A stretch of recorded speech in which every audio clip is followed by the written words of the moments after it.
আমাদের official mail address এর মাধ্যমে ম্যালওয়্যার এসেছিল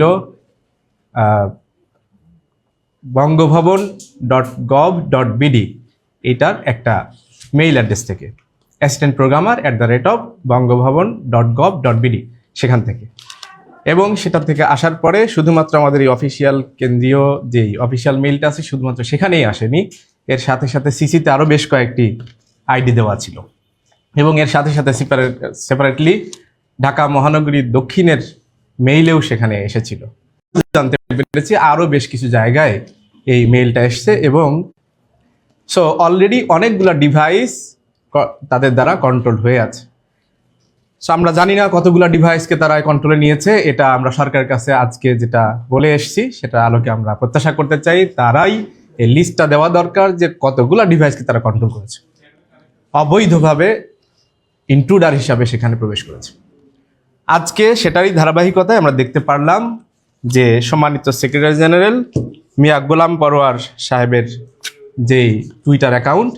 সেটার মধ্যে তারা একটি অনাকাঙ্ক্ষিত পোস্ট করেছে। আমিরে জামাতের ওখান থেকে অ্যাকাউন্ট থেকে যেই পোস্টটা করেছিল সেটারই একটা নিজের মতো করে ব্যাখ্যা করে, আমরা 1-2-3 দিন ধরে যেভাবে বলে আসছি যে সে কথাগুলো আমাদের ছিল না, কিন্তু সেটার একটা নিজের মতো করে ব্যাখ্যা দাঁড় করে তারা এখানে পোস্ট করেছে। রাত 8:31 তারা একটি পোস্ট করেছে এই অনাকাঙ্ক্ষিত পোস্টটি, এবং আমরা এটা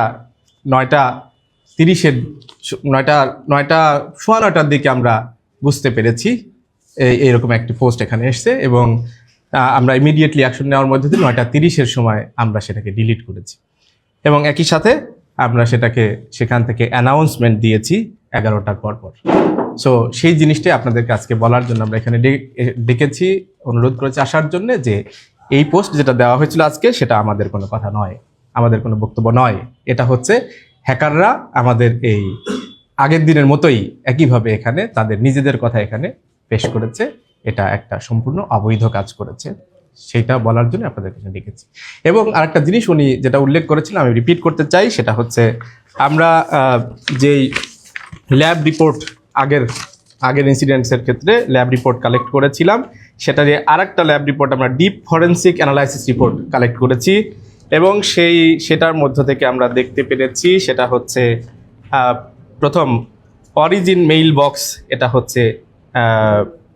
এখানে bcc.gov.bd সেখান থেকে করা ইন্ট্রোডিউস হয়েছে, এবং সেখানে এই যে একটু আগে যেটা বলেছিলাম যে bangabhavan.gov.bd সেটার মানে সার্ভার আসলে এইখানে রাখা, বিসিসির এখানে রাখা, সো সেখান দিয়েই আসলে এসছে। আমরা এবারে একটা প্রমাণ পেলাম, এবং সেটার মধ্যে দিয়ে ঘুরে বিভিন্ন পর্যায়ে দিয়ে এসে ফাইনালি রিসিপিয়েন্টের এখানে এসছে। সো এবং একই সাথে ওই যে ম্যালওয়্যারটা, সেই ম্যালওয়্যারটা আমরা আরও অ্যানালাইসিসের মধ্যে দিয়ে পেয়েছি, সেই ম্যালওয়্যারটা originated from neighbouring country India থেকে এটা অরিজিনেট হয়েছে, অর্থাৎ সেই ম্যালওয়্যারটা তারা ইন্ট্রোডিউস করেছেন, এবং সেটাকে পরবর্তীতে আমাদের দেশের মধ্যে এইভাবে আমি যেটা বললাম সেভাবে করে আমাদের এই ডিভাইসের মধ্যে এসছে। সো এটা নিন্দা জানাই আমরা, এবং আমরা বলে দিতে চাই যে এই সমস্ত কাজ করে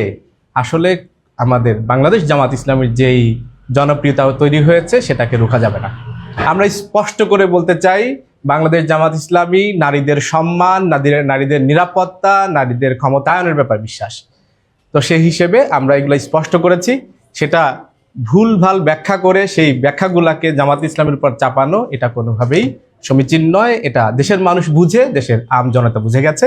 তাদের এই অপপ্রয়াসগুলোকে মানুষ আমলে নেবে না, এবং অপপ্রয়াসগুলা আশা করছি ইনশাআল্লাহ এটা ধোপে টিকবে না। সো আমরা কারা করেছে সেই বিষয়টা তো বলেছি, আমাদের যে মেইলটা এসেছিল সেটা হচ্ছে বঙ্গভবনের একটি অফিসিয়াল মেইল থেকে, যেটা আমি উল্লেখ করেছি। সো সেইটার ব্যাপারে তদন্ত করার জন্য তারা আমাদেরকে কথা দিয়েছেন যে তদন্ত যেটা তারা জানার পরপরই শুরু করেছেন সেটা তারা কমপ্লিট করবেন, এবং আমরা অনুরোধ করে এসেছি আজকে, সেটা হচ্ছে দাবি করে এসেছি, আহ্বান করে এসেছি, সেটা হচ্ছে আগামী 24 ঘন্টা অর্থাৎ সন্ধ্যাবেলায় আমরা দেখা করেছি, তখন থেকে 24 ঘন্টার মধ্যে তাদেরকে এটা পাবলিশ করতে হবে বা আমাদেরকে জানাতে হবে যে কোন পর্যায় পর্যন্ত তাদেরটা আছে।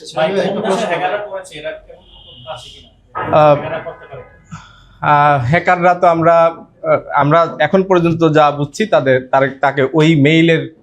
মেইলের হোল্ডারকেই আমরা দোষারোপ করতে পারি। সো বাকিটা দায়িত্ব হচ্ছে সরকারের, যে বিষয়টাকে নিশ্চিত করা, জানানো, ব্যাখ্যা দেওয়া।